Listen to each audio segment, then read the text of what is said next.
Yo, what's up, everybody? It's your boy, the Archer of Truth, Red Arrow, back again with another reaction. I want to welcome y'all to Red Arrow Reacts. We're reacting to Mr. James Gunn on Creature Commandos and killing Nazis in the DC universe. Yeah, I'm really worried about alienating the Nazi audience. Like that's been we had long talks about this. There was a lot of. We thought we would take a stand against Nazism. Congress said you can't use human prisoners.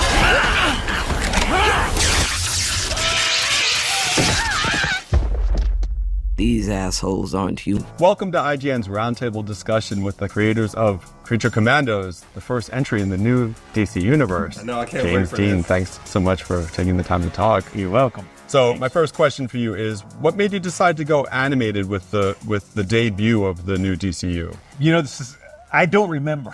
I really don't remember. I think I just was like, kind of wanted to do something animated, and I wanted to do something with Creature Commandos for a while, and so I just started writing this thing. And we didn't have a deal, didn't have anything. I just wrote 7 episodes of this TV show, and was into it. And so then, you know, I luckily had a really great CEO in DC Studios which was me, and I greenlit my own show. Yeah. Yeah, how does that work, actually? That's Really how it well. works. Pretty much. He's got 100% green light. I know. It's really That's funny. Yeah. That is funny that he's co-owner and he's basically the chairman of DC. And that's funny. That would be cool that you'd be co-owner and then you just be like, all right, let me greenlight this because it's my show. I can greenlight my own. That's cool to greenlight your own show like that too. I'm happy that he's doing Creature Commandos. That's so cool. Because we're finally getting... I mean, I'm not saying I don't like Suicide Squad. I love me some Suicide Squad.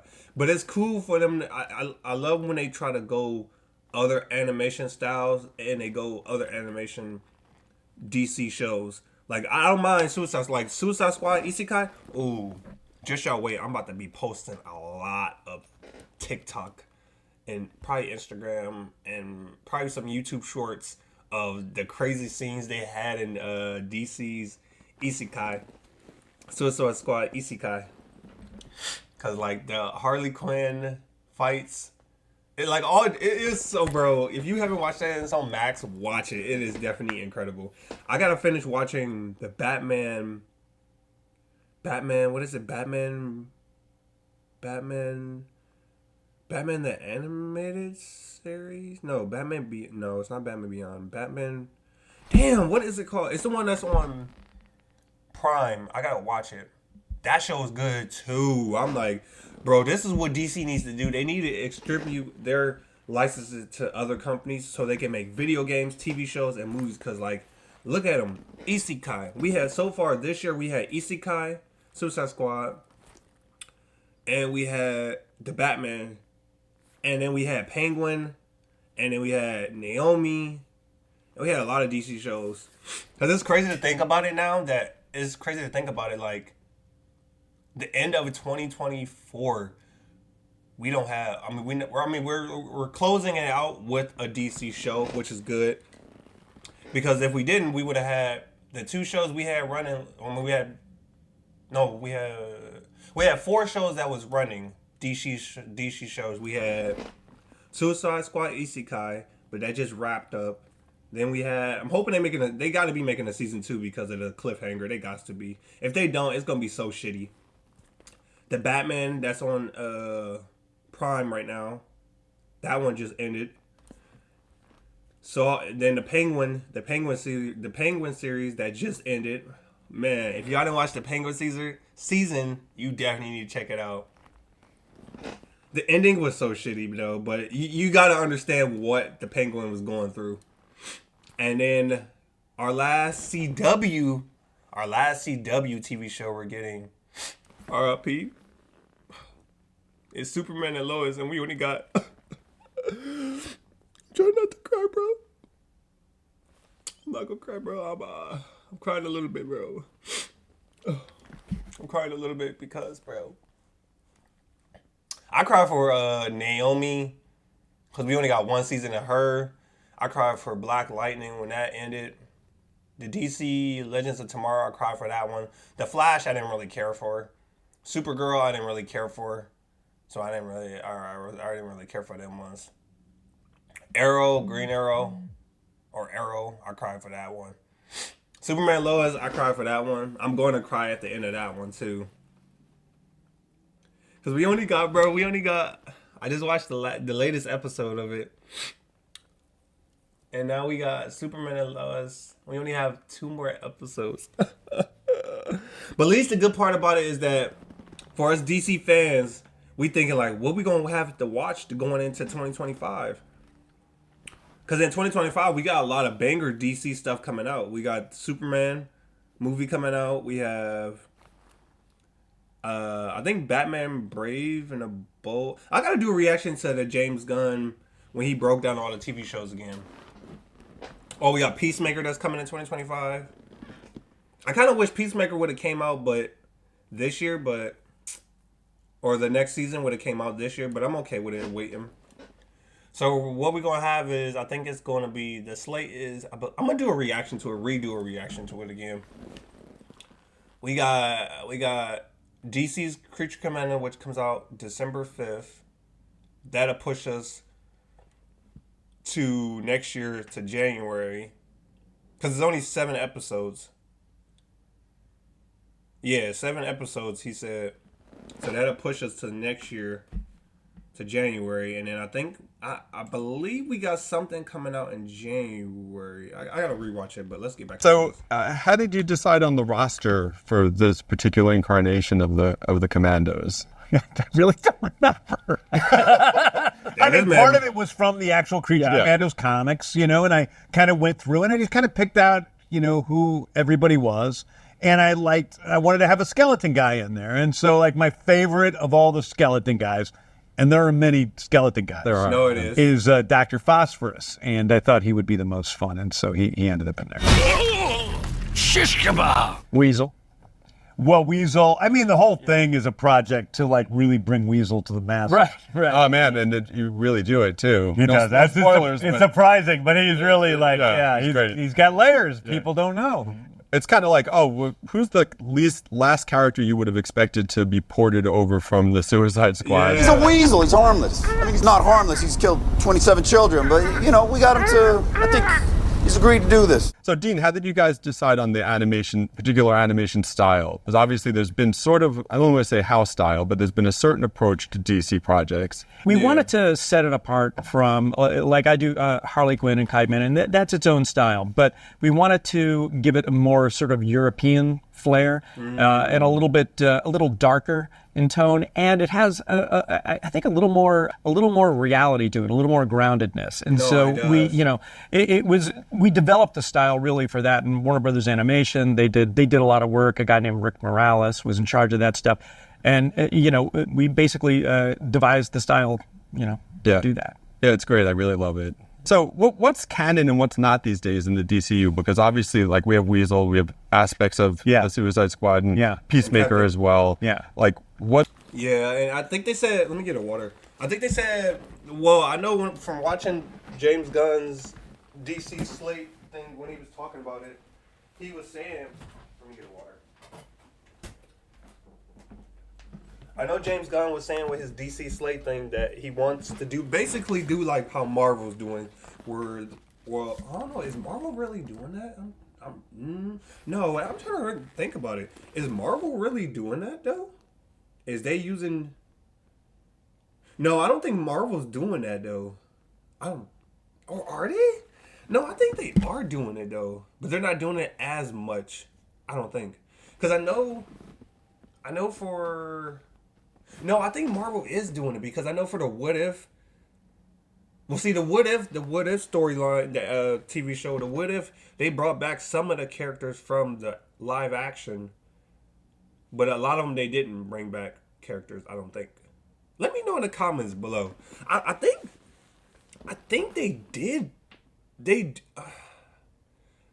No, wait. I don't know. I think they I don't know. I think Marvel was doing it, but they're not doing it as much. Like they're not connecting. I know they're connecting video games.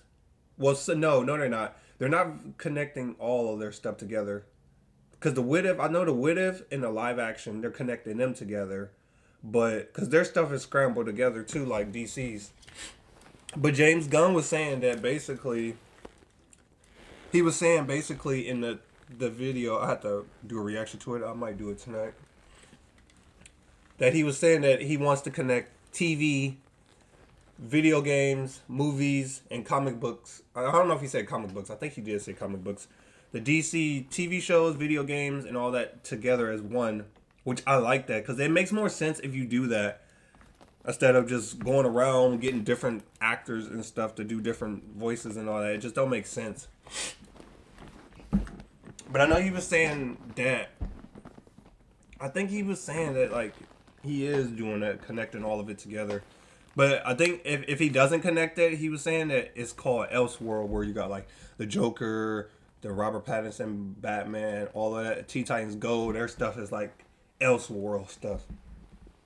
What is your thinking in terms of how that works? Real simply, nothing for sure is canon unless you see it in Creature Commandos forward for the DCU. Okay. Now, in Creature Commandos, you'll hear them talk about things that happened in Suicide Squad or Peacemaker. Well, then those things automatically become canon. Yeah. The truth is, almost all of Peacemaker is canon, with the exception of Justice League Appearance.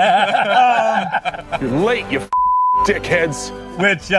Which we will, kind of deal with in the next season of Peacemaker. Oh, okay. Yeah, I heard about that. I think in season 2 of Peacemaker, they're making some stuff canon. Because I think Captain Rick Flag is in that season, I believe. Season 2. But I think they were saying some stuff is going to be canon and some stuff is not going to be canon in the TV show and a Peacemaker season 2. Really, to be totally sure, everything that's purely canon is Creature Commandos through Superman, through Lanterns, Supergirl, Peacemaker season 2. I mean, does canon matter anymore anyway? Well, one of the weird things to me is that none of this is real. It may be alarming to people, but none of it is real. It's all just stories that we're telling about characters, and hopefully there's authenticity and truth to those stories because we care about those stories. The characters, the actors, the performers, the animators, they all care about these stories. But it's not real. Right. So what's canon can really be whatever you want to be canon. If you want to pretend that, Grillo and Batman go on, adventures together, you can pretend Grillo and Batman go on adventures together. That can be your canon. I know that is your canon. You just stole my fan fiction. But, all right, so speaking of, this show involves our heroes kicking the crap out of a bunch of incels, and then they also go to a Knights of Columbus and kill a bunch of Nazis. Not to spoil too much, but are you worried about alienating a part of your audience? Yeah, I'm really worried about alienating the Nazi audience. That's been we had a long talks about this. There was a lot of. We thought we would take a stand against Nazism. Well, I don't know if it's too soon, but we did think that we would do that. We were like, let's be courageous. What ballsy, heroic people we are that we took a stand against Nazis. Yeah. That is, so few people are afraid to do that these days.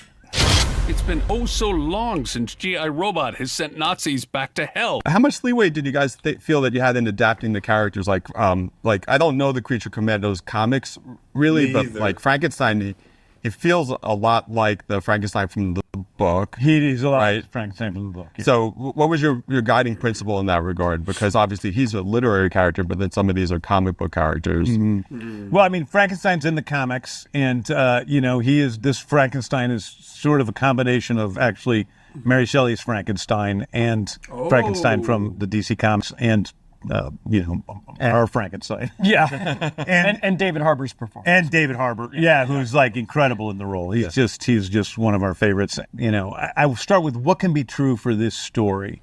And the way I approach, the DC universe is one of the things I love about DC is that there are all these different manifestations of these same characters and different realities, different canons, really.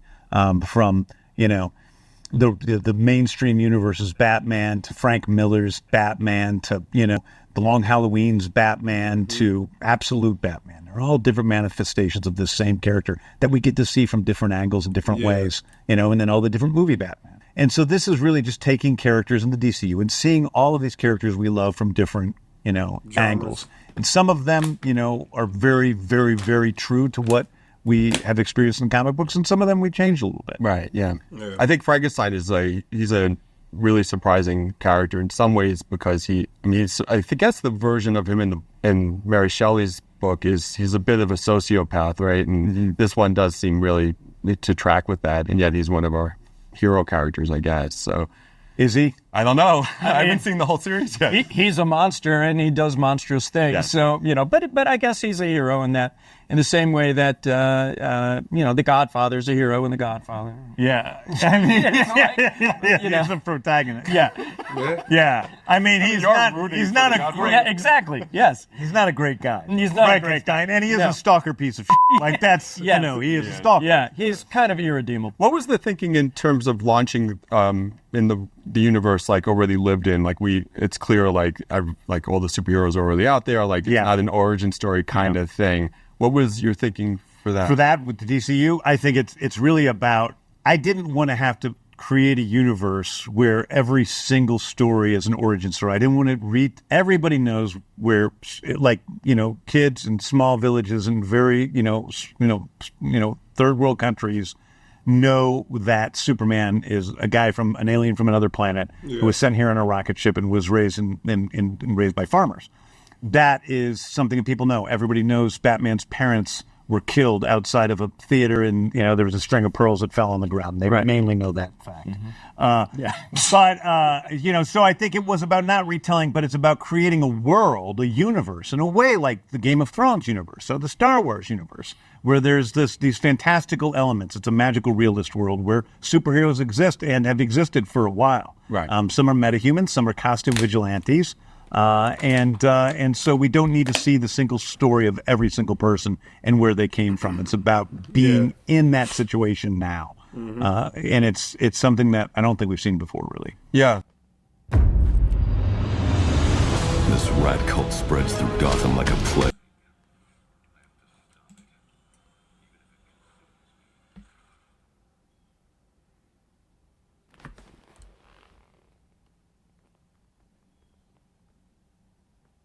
It's true. So do you know in your head where like the age of superheroes began? Like, was there a Creature Commandos back in like World War II, the way there was in the comics, I believe? Well, I don't know if there was a Creature Commandos back, but I do know there's been metahumans and superheroes for a long time. But as time has gone on, and I don't think this is giving away too much. There's more of them today than there used to be. Okay. And they're more of an issue today than they used to be. So this doesn't really have anything to do with Creature Commandos, but it is, kind of where we find ourselves. Okay. Getting the super. Okay. And I suppose it gives you guys the room to like introduce familiar characters who maybe are never going to get their own project, but like no spoilers, but Creature Commandos, I definitely have noticed there's here or there someone pops up. Yeah. Right. So. Yeah. No, we see some major characters, some big characters, and as it goes forward, I think we'll see lots of characters cycle through in the Creature Commandos. Right. Yeah. Without the need to explain it away either. Like, not explain it away. Explain this is who this person is or whatever. It's like trusting the audience a little bit in some ways. Yes. Okay. The Creature Commandos, it's definitely an adult show, I suppose, in terms of sex and violence. How much was that like your mission statement going in? Like, we're going to do an R-rated cartoon or...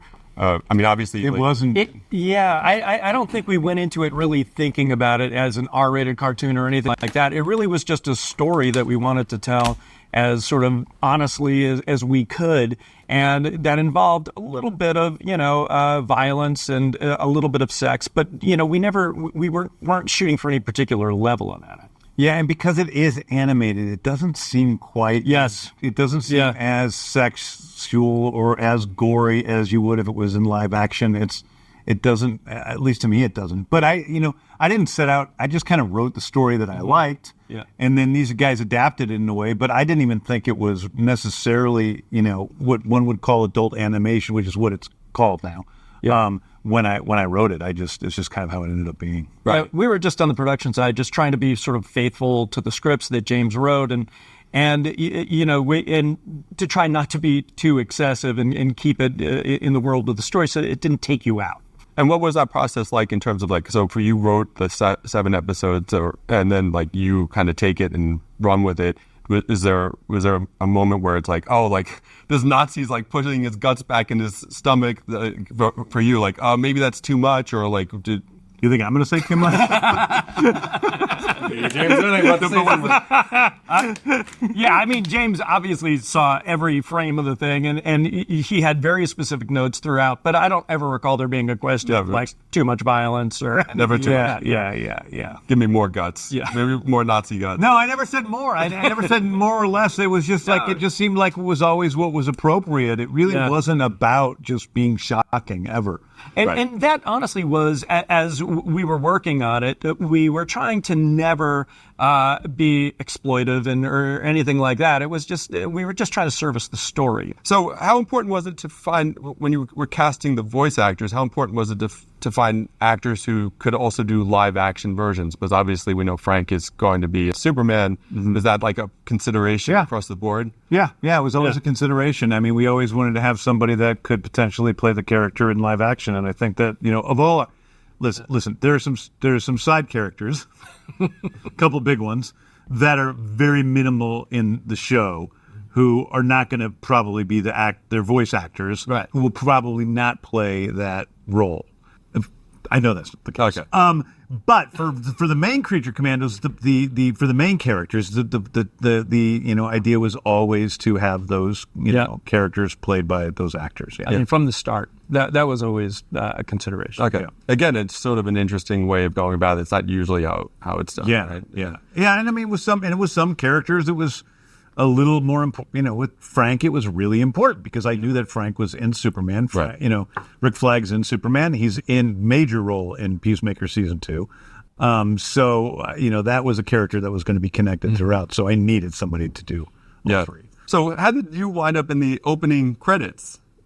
Dude, you tell me. You know what? I really, that was like a shock. Well, James had a credit, and we were trying to figure out, like, well, we gave all the characters sort of little moments, animated moments in the credits, and we were like, well, James is kind of a character. We should give him something, and so we all got very excited about it, and we spent a lot of time sort of working on it. And how does he lean back in the chair? Like, what does he do? It does, and it was just I don't know. It was. Aren't I writing on a typewriter? Yeah, you're writing on a typewriter. That's not canon.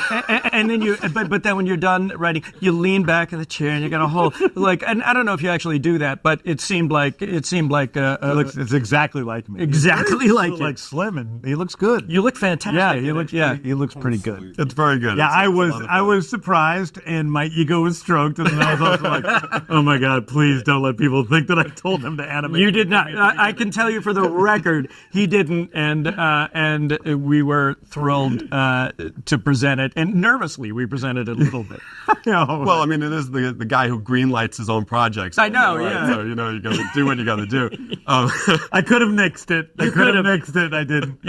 Is there a dream DC team or character that you guys would like to, just overall, like a different project you guys would love to do in animation for DC? I mean, I have a billion, but I don't. Do you? There's a bunch I would love to do. I'm interested in doing a Queen of Fables animated project, so I have real interest in that. I would love to continue to do stuff in the Harleyverse. There's a lot of characters I'd love to get into there. Yeah, there's a bunch. I'd love to do a Hitman comic. Yeah, Garth Ennis' Hitman. I think that'd be great. You have too many to name, I guess. I mean, it's like, yeah. I mean, but if you could name some, yeah. Is there going to be a season 2? Well, we don't know if we can get it greenlit. Right. I wonder who could do that for us. We'll see. We'll see. Yeah. Well, because what happens with the season 2 is like, would you want to write it the whole thing again? That's a big undertaking. Well, I think that Dean has done a lot with the characters and he can handle some of that. But But I think, I mean, I think let's just take it one day at a time and see what happens. But I think we want to see the characters again. We want to see the characters in one format or another. You know, that could be other we could do. We should do the movie. So there's other ways of telling that story. Creature Commandos live action movie. Live action, animated movie. It could be a lot of different things. Right. Okay. And you're not doing anything, so yeah, I'm not like this. you got nothing going on, hanging out. Like you ain't doing shit. What is the plan in terms of we have Superman, we have Creature Commandos, we have Superman, we have Supergirl. What is the next thing after that? Do you know? Well, we have our TV projects. So we have it's Creature Commandos, Superman, Peacemaker, Lanterns, Supergirl, and then some things people don't know. So Lanterns is before Supergirl. Well, we'll see when it comes out, but Okay. they're around the same time. Okay, all right. Yeah. Lanterns is pretty hot right now. Yeah, Lanterns, we're getting ready to go. Yeah, right. Yeah. Can you tell, not to go too far straight from Creature Commandos, but can you just tell me about the casting of the two Lanterns in terms of the thinking behind those guys? Because like some people were like, oh, Kyle Chandler, he's too old to be Hal. It's like, Wait a second. Comic book fans had an opinion on casting? What are you talking about? Listen, I mean, the truth is Chris and Tom and Damon wrote an amazing series, like an incredible series. I'm so excited for people to see this. It's very grounded, very believable, very real, the kind of things that you would never think that would be the truth about a Green Lantern's television series. Hopefully this shit is better very than human, the adult, Lantern and with Ryan wonderful. Reynolds. And the story that they wrote fit a couple of actors who were of these ages, and so that's who they cast. Those were their choices. I totally backed them up. I love them.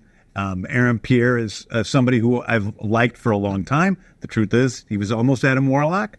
wow. He's a great actor, and so I was really excited to see us, using him. And Kyle's just magnificent in the role. So I'm really excited for people to see what those guys have come up with.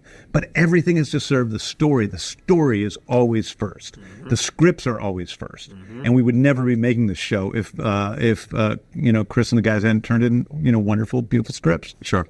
Okay. Well. Oh man, that's crazy. Let me know your thoughts in the comments on it, bro. Are y'all gonna be watching the Creature Commandos? If y'all could pick a TV series to do or a movie, what would it be? Let me know in the comments, and I'll make sure I mention it in my next video. I'm just the same like James Gunn. It's like different characters I want to see, and different shows I want them to do like spinoffs. Like how he was saying, I would want them to do a spinoff from Harley, like how they did Kite Man. Do something like what he was saying with Fable. Do something like that, or use. There's a bunch of characters in Harley Quinn that you can do spinoff TV shows. Like hell, they did Kite Man, and we didn't think that was gonna hit, and that shit hit. It's that. And then there's, I would say, some of the old TV shows that we used to have. I would say bring some of them back and do spinoffs from them ones. Like I would say Batman Brave in the World. Batman Brave in the World. Or is it what? Brave World? Batman Brave in the Bold. Batman Brave in the Bold. Do something like that art style. Pick a different character from that timeline. Like one of them, I'm going to say Green Arrow. It would be cool to see him, his storyline, give him a couple episodes, TV shows. Same for like, there's other characters in that TV show that I would want to see spin-off TV shows. Arrow TV show, I want to see the TV show that they greenlighted but then they canceled. It was supposed to be Mia Queen and the Canaries. It was supposed to be Green Arrow and the Canaries. If they don't do a live action, I would say do a animated TV show and bring them back as voice actors for that. Team shows, I would want to see like how they do in Creature Commandos. Do another Suicide Squad team, but don't be the original people. Switch it up. There's countless of people that's been in the Suicide Squad team. Do another one like that. Team 6 you can do. There's like a bunch of characters like you could do, man. And a bunch of storylines. Because it's like, bro, they're just like Marvel. You have millions and thousands of characters that y'all can do spin-offs from other TV shows, and then do TV shows on. Like, there's so much. Let me know in the comments. And as being said, I want to thank y'all for coming by with Red Arrow Reacts. It's been your boy, the Archer of Truth. Make sure y'all get y'all arrow. Shoot it at the like button. Shoot it at the subscribe button. Become a member of the Arrows. It's been your boy, the Archer of Truth, Red Arrow. And I'll see y'all for the next one. Make sure y'all get y'all arrow. Pull that boy. Shoot it right at the like button, subscribe button, and become a member of the Arrowheads.